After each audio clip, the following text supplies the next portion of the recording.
And away we go. It's the DFS Deliver presented by Awesemo.com. Dan Strafford, Adam Scherer here to break down the Nevada Democratic debate from, no, I kid. We're back. It got a little bit hairy there for a little while, Adam. The NBA All-Star break. I know you dabbled in some NHL. You dabbled in, did you play any showdown All-Star game lineups? I did not. I didn't even watch the All-Star game. Wow. Which you I just actually, decided? I'm kind of disappointed about because I heard that it was actually good. The Elam or Elam ending, whatever you want to talk about there, was pretty impressive. And I've been a fan of that since I saw it. I know the tournament uses it, the TBT, and the Big Three League uses it as well now. I enjoy it, and I think you saw defense in the NBA All-Star game, which doesn't happen often. And I hope they keep this because it was a fun way to watch. Substitutions were interesting then. And I thought it did stink. And I get it ended on a free throw and we don't like that, but I didn't mind it so much. And I love that AD claimed he missed the first one on purpose. In the post-game interview, he said, I shanked that one on purpose, wanted to make it look good, and then I made the one to secure it. So I dig that as well. But I did enjoy watching it. Shame you missed it. But typically, All-Star games are not something to watch, but it was enjoyable. Speaking of good interviews, that is not related to the All-Star game, but sure. was related to basketball. Did you see the Draymond Green clip from what he's hoping to get out of the last 27 games from the Warriors? I did not. They asked him what he's hoping to get out of their final 27 games, and he thought for a second and said, a buyout. Oh, my Lord. I mean, then he laughed it off and said he was joking and actually answered the question. But it was because great. Where I haven't looked at the standings, but they're in line for a top 10 pick, right? Oh yeah. They get Steph back, they get Clay back. I assume they have money. They have Wiggins now as a fourth or fifth option on this team, third or fourth option. They're going to be right back in the thick of things next year. So obviously, Draymond joking around a little bit there. It'll be very intriguing to see what the Warriors do this offseason to make it all work. But we have 6 games on this return to NBA slate. We are brought to you in part by Awesemo.com. Of course, also brought to you in part by the new age superdraft.io. You can check out all they have to offer, including their multiplier game, say goodbye to salary restrictions and hello to lineup freedom. They also have a ton of PGA available over there. Obviously, as you listen to this, PGA about to go off in the not so distant future. So you can use that promo code Awesemo10 to get a free $10 bonus before you even deposit. So check them out over there at superdraft.io or Superdraft app. We are going to use DraftKings as our jumping off point. If you're new to the podcast, one, where the hell have you been all our lives? But we're going to talk point guard on through center. Injuries, there's enough to talk about here quickly. You got Kyrie Irving dealing with a shoulder issue again. You have Clint Capella remains out with that heel. Rashawn Holmes, Bagley, the third out for Sacramento in their front court. Luke Kennard remains out for Detroit. Carter Jr., Markkanen. I think, Hutchison is also out for Chicago. Otto Porter Jr. out for the Bulls. Chris Dunn is out. He's probably out for the year. Alex Len is out for the Sacramento Kings. So you have all of those front court guys for Sacramento out. And then you have some Q tags on Eric Gordon, who's all the way down at 3,900 coming into this slate as he's dealing with a leg issue. And we'll get through all this and how it affects the slate. But just to run through some of the injuries we're seeing to start this one. Adam, we start at point guard. We start with James Harden. He has a matchup with the Golden State Warriors, a team that has been, dreadful, I guess is a good word to use. Houston, second in pace on the year. Golden State, 12th on the pace. So not too disparate there to see one having a major pace up spot or not. But Harden at 11-3. We know what he can do. We've seen the upside. We've seen the downside, too. We've seen when the shots aren't falling and he's not getting to the line this season exactly what he has. But you have Harden, Trae Young at 10-5 against Miami, Russell Westbrook also with Harden at 10-2. Then we can get into some of the sub 10K guys. Is Harden or Westbrook on your radar along with Trae Young, or do you find this slate somewhere where you might find a cheaper option at point guard and fool around with shooting guard or guard for either of these 3 top options? Sorry, I had my stuff sorted by Yahoo price and was really confused for a second. Yeah, that can Um, happen. yeah. But obviously a good matchup for both of those guys. Harden's really cheap. He's really not that much more expensive than Westbrook, only $1,100 more. It's always interesting between those two because on one hand, recently you have seen Westbrook playing a bigger role in games where they're both healthy. I think that part of that was Harden dealing with the injury. Part of that, I think, is teams just scheming because they would rather Westbrook beat them than Harden. But also with the new lineup that Houston's rolling with, it should make Westbrook more effective because they have more spacing. They don't have Capella clogging the middle of the paint, and it should be a lot easier for Westbrook to get to the rim. So I do expect him to be productive. Harden, of course, should always be more expensive than Westbrook by a pretty wide margin. So it really just ends up coming down to ownership because if you're going to get similar ownership on Harden and Westbrook, then you just go with Harden. But a lot of times when their pricing gets this close, you see a disproportionate amount of the field go to James Harden when realistically their ceilings are about the same. Yep, that makes sense. So for a take here, is it ownership based only? Like when it all comes down, if you see a 4-1 ownership between these two guys, are they close enough in price to make that a difference? Yeah, I think so, especially in tournaments. I mean, in cash games, you're just taking Harden, obviously. Right, But in tournaments, it just goes back to what I mentioned about the ceiling, where right. yes, Westbrook's going to project lower, but I mean, I guess Westbrook maybe doesn't have exactly the same ceiling as Harden because I mean, Harden can really go for 100 in any game, but Sure. I mean, Westbrook can score 70 points pretty easily, and so if there is going to be a big ownership gap, it's clearly not optimal to be going to Westbrook, but the ownership gap I don't think has to be that big for Westbrook to start becoming an interesting pivot in especially large field tournaments. That makes sense. What about the rest of the top end here? Let's say De'Aaron Fox and up 7,400 for Fox, Devonta Graham. You have Jimmy Butler, point guard eligible, Simmons and Trae Young. Any of those guys peak interest? I guess Simmons at 95. Is that too high a price point against Brooklyn? God, that starts to get tough. I Yep. mean, it's still a fast-paced Brooklyn team. Simmons still gives you a really high floor because he plays so many minutes and he rebounds, he gets assists, he picks up all the peripherals.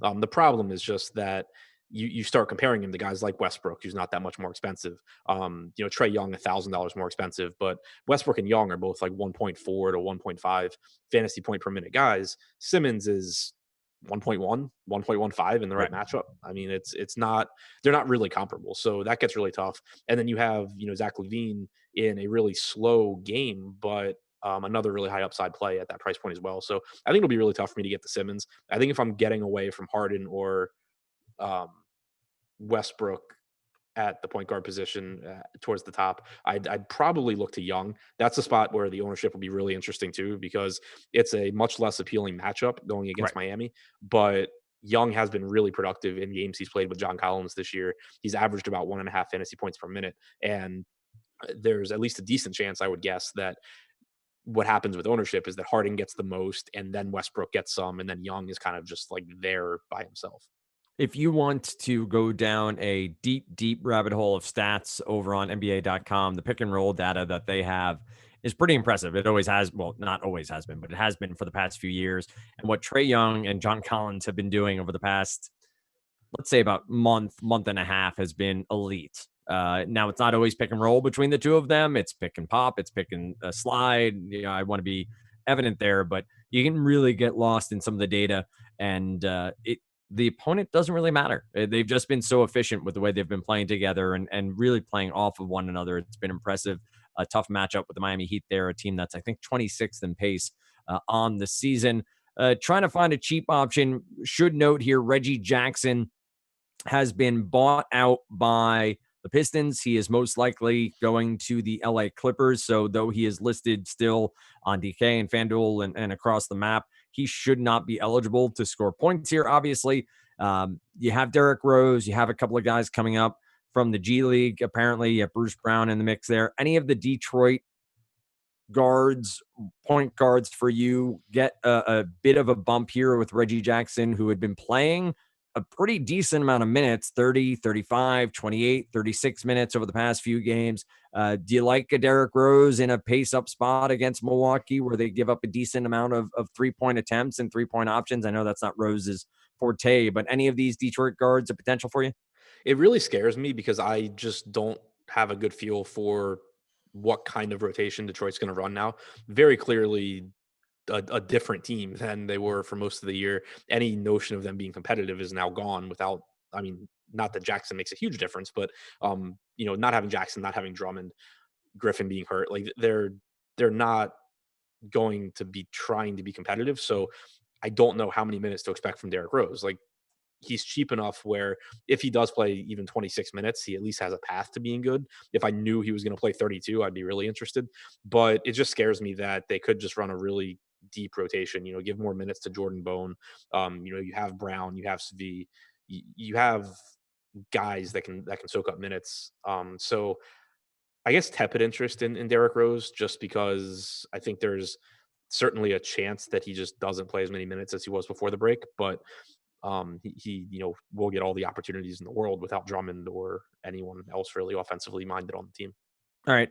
Anybody else? It's not too deep a slate at point guard. There's some names that maybe have some upside in the mid tier, the likes of Fox and Bledsoe, Morant. You talked about Rose a bit. Terry Rozier, I think, is dealing with something, if I remember correctly. Oh, he was removed from the injury report ahead of the game against Chicago. So you have Rozier here at 5,700, Goran Dragic against Atlanta at 57. Some names, again, maybe not the flashiest, but some guys who have potentially good matchups. Any other point guards you want to highlight before we move on to shooting guard? I think that Ja Morant is interesting because it's not a fast-paced Sacramento team, but Morant before the deadline had, or not the deadline, the All-Star break, had a string of games where Memphis was just involved in blowouts or kind of other weird circumstances, and Morant's minutes were consistently down. But in competitive games, you were still seeing 32, 33, 34 minutes from him. So I think that his price is still a little bit depressed based on just a string of unlucky games. I think that the ceiling he gives you at this price tag, if he does get 33 minutes against Sacramento, is pretty appealing. Yeah, and we'll say that this is a game between Memphis and Sacramento. 229 over under -1 is what I'm seeing in favor of Sacramento on most books. One book has -1 in favor of Memphis on the road. So talking about a close game, that should be just that if Vegas is right. Let's talk some shooting guard next. At the top, you have Harden eligible here. Zach Lavine, you mentioned as a comparative price point to Ben Simmons. He's shooting guard eligible only on DK. Then you have Butler. Andrew Wiggins, 7,600. He's going to play minutes here with Golden State. You assume this is going to become a place he becomes a little bit more comfortable with. Houston second in pace, 7,600 for potential point Wiggins. Are you interested in the former Minnesota Timberwolf on this slate?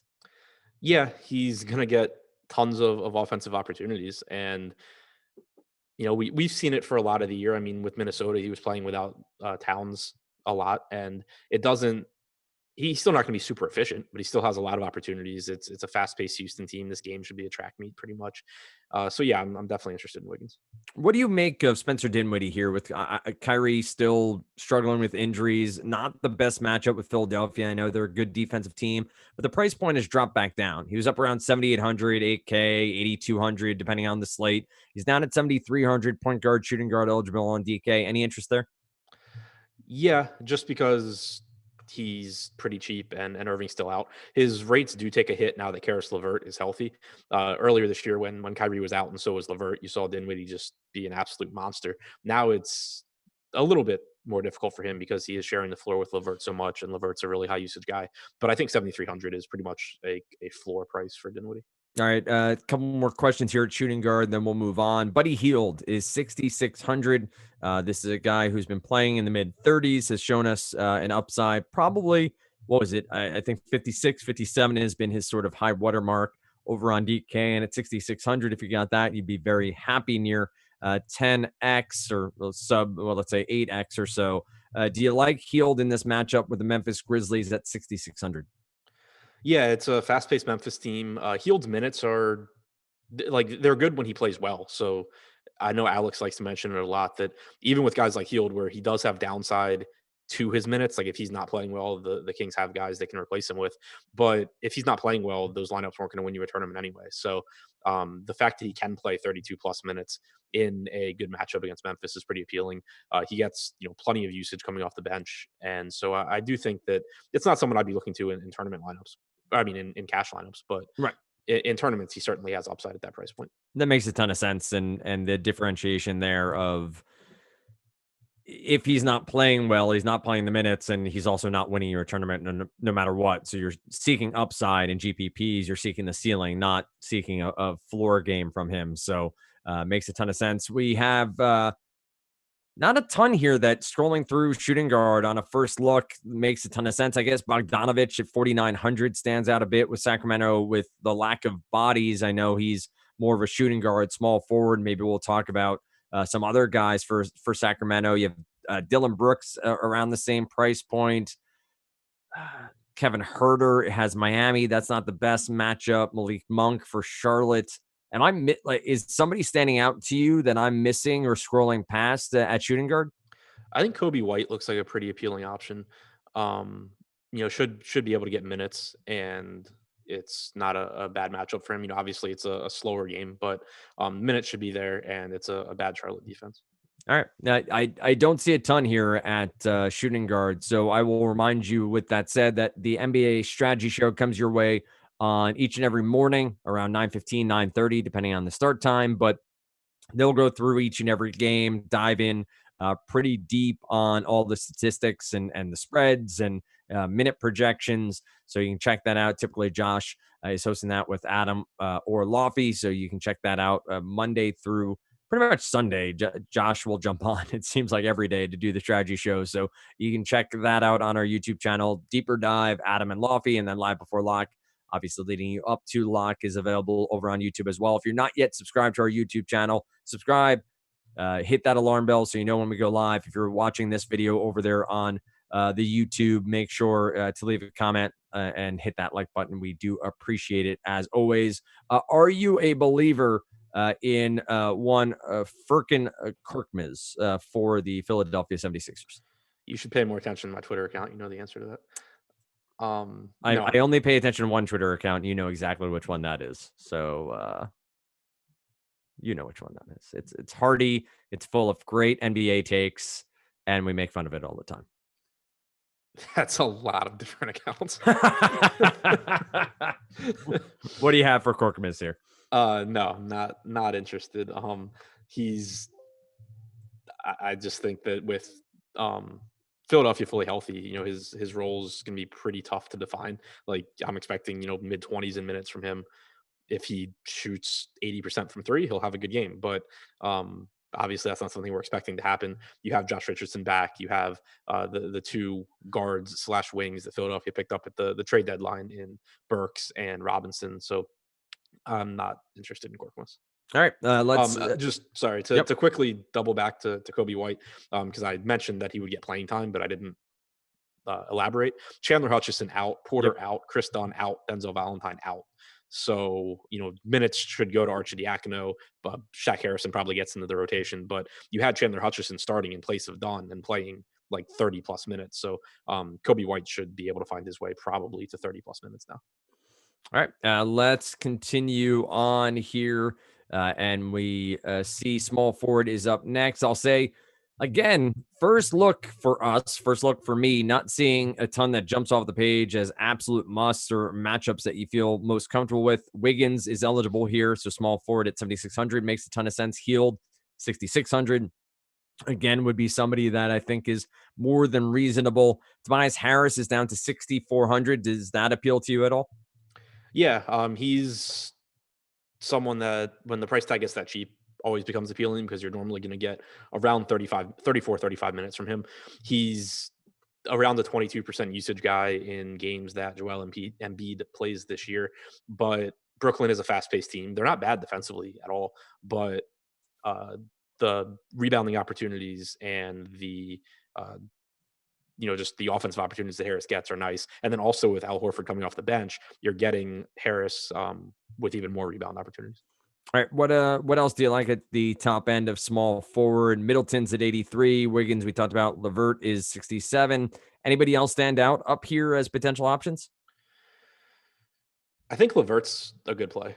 We talked about it with Dinwiddie that Irving being out just gives so much more in terms of usage and assist opportunities. Levert is the highest usage guy on the team when he's active and Kyrie is out. He should get minutes without Dinwiddie as well, and that will help his assist numbers. Um, the playing time goes up. He's kind of always a scary guy to roster because he's inefficient and it can lead to some ugly games. Or even within good games, he's had some really ugly quarters where it kind of makes you hate life that you have him. But I think the price tag's way too cheap for his role right now. All right. Anybody else you want to highlight at small forward? You mentioned some of these ancillary pieces for Philadelphia. It doesn't seem like they'll get a ton of minutes. You have the likes of Harrison Barnes at 5K. Bruce Brown is small forward eligible. Bogdanovich, I mentioned for Sacramento. I'm not feeling all warm and fuzzy about this slate, Adam. Maybe there's some things to figure out, but doesn't seem like there's much obvious takes to have on this one. 3K Shaq Harrison is probably worth a dice roll just because they are short on bodies. I mean, again, going back to what we had just mentioned about Kobe White, but let's say you give Satoransky like 32 minutes, give Kobe White the 16 minutes backing him up. Let's say Archidiakono plays 26. You're still running really, really short and pretty much have to have Shaq Harrison playing, you know, mid 20s at least, unless they do something really weird and move like Adam Mokoka ahead of him in the rotation or something, which I don't expect. So 3K for Shaq Harrison, I think, is a really, really good value. More than reasonable to take a dumpster dive there and figure out if Harrison gets 25 minutes, should have more than enough upside at that price point. Appreciate you pointing that one out. Power forward. Now we get into some at least meat on the bone. You have Yanis against Detroit. Looking at this game, what do we got? Minus 12 for the Bucks. We're not in the business of predicting blowouts. Vegas is, or at least predicting them enough to get money on both sides of a wager here to try to profit. Do you have any concerns over Giannis? Do you have any concerns over a price point of 11-1 for Giannis in a game that Milwaukee could run away with pretty early and limit what he could be doing on the basketball court? Yes and no, because obviously there's the risk that Milwaukee blows out Detroit, and the thing that makes that a bigger issue for Giannis than it does for most of the star players, because we talk about it a lot that if Milwaukee blows a team out, Giannis is such a big part of their production, or if we're talking about the Rockets, James Harden or whoever, the star is such a big part of the production that normally you get a pretty decent game anyway. The thing that is a little bit scarier about Milwaukee is that they tend to do a really good job of limiting Giannis in game during blowouts as well. So, as where James Harden might play 33 minutes instead of 38, you get games where Giannis plays like 25 minutes.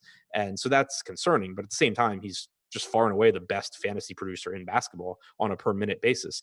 His per minute rates on average are about the same as James Harden when Harden plays without Westbrook. So, that's how good he is. And if you do end up getting a competitive game where he plays 31, 32 minutes, he most likely just breaks the slate open at that price tag. And even if the game is a blowout, there's still a good chance he has a good game. So I think Giannis looks really good. I think he just really should never be this cheap. I think I would put him ahead actually of Harden, who's $200 more expensive. Right. And I will throw that question to you at the end of the expensive guys so you can start studying now, because I know you're very worried about having to answer that one before we go. But you mentioned Trae Young and John Collins. There's enough correlation there, it would seem, between them both playing well. Not saying it's directly correlated to them performing night in, night out in that way. But are you playing Young and Collins together in a game that's going to be slower paced against a good defense? Do you feel like that's a tandem you want, or do you want Collins on his own or Trae Young on his own if you had to make that decision right now? I'm not going to set a rule against them. I Right. don't think I'll get to a lot of both because, as we talked about with the point guard position, I think Young is more of a, tournament contrarian play. So it's not someone that I expect to be getting in, tons of lineups on his own, but then even less so with Collins because 8,700 for Collins is just not a spot where I expect to really go to, especially looking at the power forward position and there being some cheaper options that come with with upside. Like, it's not the strongest position, but 87 for Collins against Miami is a spot that I'm not really that excited about, and I don't think it'll project that well for me. So it's pretty unlikely that I get lineups with him and Young together. But it has more to do with them both being kind of secondary plays for me than it has to do with me intentionally limiting That makes that sense. pairing. What else here at power forward? I was talking about Bogdanovich. You have Bielitsa at 5,900, as it were, playing smattering of 20 minutes in blowouts, but playing 34, 37. He's not somebody that's going to light up the box score on a regular basis, but has some upside, has shown some bit of ceiling. Is he at least reasonable here at 5,900? Um, yeah, if he's sorry, talking about Bielitsa. Yep. Yeah, if he's going to get center minutes, that's really nice. Obviously with obviously they've been doing that more recently. It still kind of scares me projecting that, but Yep. um, it's not my favorite play. Like, I think I would rather go to Jaren Jackson at 6K than Sure. go to Bielitsa. I think I would rather go to $5,500 Covington than Bielitsa. But it is like I really like the pace Memphis plays at for Sacramento. But I think that as far as like priorities go, I think Covington's the better value. I think that Jackson has a similar ceiling. We have Christian Wood here too. Haven't talked a ton about him simply because I haven't been on a ton of podcasts since Drummond was traded and Wood really got pushed to the forefront in that lineup. You did mention about Detroit clearly playing at the string now, but this would seem like a game where Wood should still get at least 30 plus minutes. Maybe I'm wrong there in that sort of back of the envelope projection, but they don't have a ton going, but seem he's going to be out there a lot. He's 6,900. Intriguing against Milwaukee at all, or would you rather just find your way to one of those cheaper options you just mentioned? Yeah, I think he looks like probably the best power forward play because he's kind of the flip side of Derrick Rose, where we talked about maybe Rose's minutes being tapered down a bit because of the fact they're not playing for anything. They want to see what Christian Wood can actually do in the NBA, and so his minutes should be there. The only barring foul trouble or injury or something. Like, I don't really know why Christian Wood wouldn't be playing a lot of minutes. He's productive. It's a pace up game. All that I think looks really really good for Christian Wood. Anybody else at power forward you think worthwhile to highlight? You get down to the likes of a Clark for Memphis. You mentioned Jaren Jackson Jr. Al Horford is at 5K, and we've saw Philadelphia just before the break start to stagger the minutes a bit more significantly for Horford and Joel Embiid. He gets Brooklyn, which is typically a good matchup for centers and power forwards. And any of the Chicago Bulls power forwards, do you think they're worthwhile? Sort of a big question there, but anybody else at power forward do you think worth mentioning? I think that you can throw Thaddeus Young into that same conversation with like Bielitsa and Jaren Jackson, where I think Robert Covington is the priority, but Young should get enough minutes where he's a reasonable option. It's tough with Horford because we only have really the one game of him coming off the bench. He played 28 minutes against the Clippers. Is that the norm? Embiid only played 28 minutes as well. He picked up two fouls in the first 4 minutes of the game. So I think that it's pretty likely that Horford going forward plays, maybe closer to like 24 minutes, 25 minutes than the 28 he got, and that you get a couple more minutes for Embiid. They didn't play a whole lot alongside each other in that game. 0 minutes in the first half, a little bit in the second half. But the Nets aren't really the type of matchup where I would expect that to increase because they're not a big front court. So not really that interested in Horford. If I do play him, I definitely wouldn't want him with Embiid. All right, let's close it out talking about some centers. Don't forget, check out Super Draft. You can download the app or head on over to superdraft.io and you can play over there. They have the multiplier playing a new game of daily fantasy sports. Also, if you're listening to this overnight, you can still get into the 10K long drive PGA Super Draft contest for the WGC Mexico. Sign up using the promo code Awesemo10 to get a free $10 bonus before you even deposit. Deposit of less than 100 nets you a $20 bonus. Deposit 100 or more and receive a $30 bonus. Download in the App Store or play at superdraft.io. Superdraft, no limits, more winning. Let's check out center and close out the podcast. Joel Embiid is sub 10K. He's 9K flat against the Brooklyn Nets. Seems like a pretty decent price point, Adam. We've talked about some of the higher end guys. We know Embiid has some upside here. Do you believe this is a spot to deploy the process on a Thursday return from the All-Star break NBA slate? Yeah, I think that 9K is really cheap for him. I mentioned it when we talked about Horford, but maybe people shy away a little bit because they're like, oh, Horford came off the bench and it ate into Embiid's minutes, whatever. Embiid was in foul trouble in that first half, and it probably took a few minutes away from him. I don't really see any reason, based on the rotations in that game, that we shouldn't still expect 31, 32 minutes from Embiid in competitive games. So I think 9K is a really, really cheap price tag for him. I think he looks really good in that spot. All right, you have Bam against Atlanta, which has been a prime spot. And I mean, let's be honest, who doesn't want to ride the guy who just won the NBA Skills Challenge?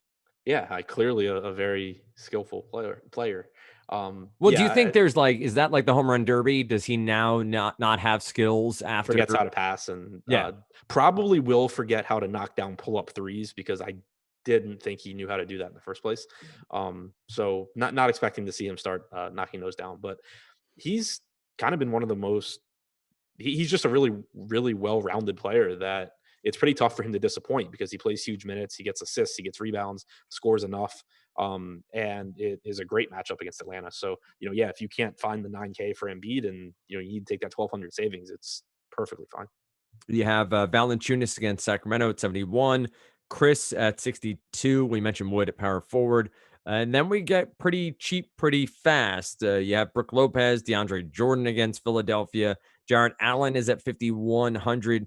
Dwayne Dedmon at 4,800. Not sure who else in that Atlanta front court is getting center minutes here. It's going to be another cheap option between Collins at power forward and some of the other options for Atlanta that they could run out. I guess could be who else do they have? Is it Jones that they're running out there currently? Damian Jones? Yeah. All right. So you have Damian Jones who's playing 10 to 12 minutes. Yeah, Dedmon. Right. Exactly. So I don't know if Dedmon's an option here against Bam Adebayo and the Heat, but where else do you go at center? What are some of the other names that you think are viable here as a first look? Yeah, I mean, I think Dedmon has the opportunity to get minutes here. He got the start in Atlanta's last game. He got in foul trouble early against, I believe it was Andre Drummond. But I would expect 28, 30 minutes from Dedmon if he's not in foul trouble. I don't like the matchup against Miami, but he is cheap. He is a productive enough player when he's on the floor. So if you are paying down, I think he looks like a pretty good value. You have the cheap Harry Giles who probably doesn't play big minutes, but could. If you wanted to just kind of roll the dice and hope to get lucky there. Luke Cornett and Daniel Gafford are both cheap. Again, if you want to just roll the dice and hope that you get more production than normal from those guys. But with how the top of this position is underpriced, specifically Embiid and Adebayo, but also Jonas Valanciunas at 7,100, I think that the opportunity cost is pretty high to be giving up this position. All right. Any final thoughts across all the positions? Anything that popped up as we were talking before I ask you the much anticipated, often I almost said intimidated, but never mind. We'll leave that for a different time. But anyway, any final thoughts before I ask you the question about 9K or above? No, I'll go ahead and answer the question. All right. So you have Embiid, Lavine, Simmons, Westbrook, Trae Young, Yanis, and James Harden. Those are our 9K and above players. If you had to choose one and you're playing one lineup, who would you be most likely to select as the player on your roster to start building around? I think, not knowing ownership or anything, right? Which between these guys, I do think makes a bigger difference than normal, just because they're all really good plays, I think. But I would lean toward Giannis just because, for the reason I said when we talked about him, where, they all have really high ceilings, but when Westbrook and Harden both play, you're talking about Harden being around, I think it's 1.55, 1.6 DraftKings points per minute. I don't have it in front of me, but Giannis just on a normal day is like 1.86. And so it comes down to, Harden probably is going to play like, even in a competitive game for both teams, Harden plays like 6 minutes more than Giannis. But I think normally Harden gets a little bit more ownership, and because people are scared of the blowout and everything, and Giannis is a little bit cheaper. Giannis is at a weaker position, so I think I'd give the edge to Giannis right now. All right, there you have it. You find Adam on Twitter at ShipMyMoneyDFS. If you're not yet a member of Awesemo.com, you can definitely become one.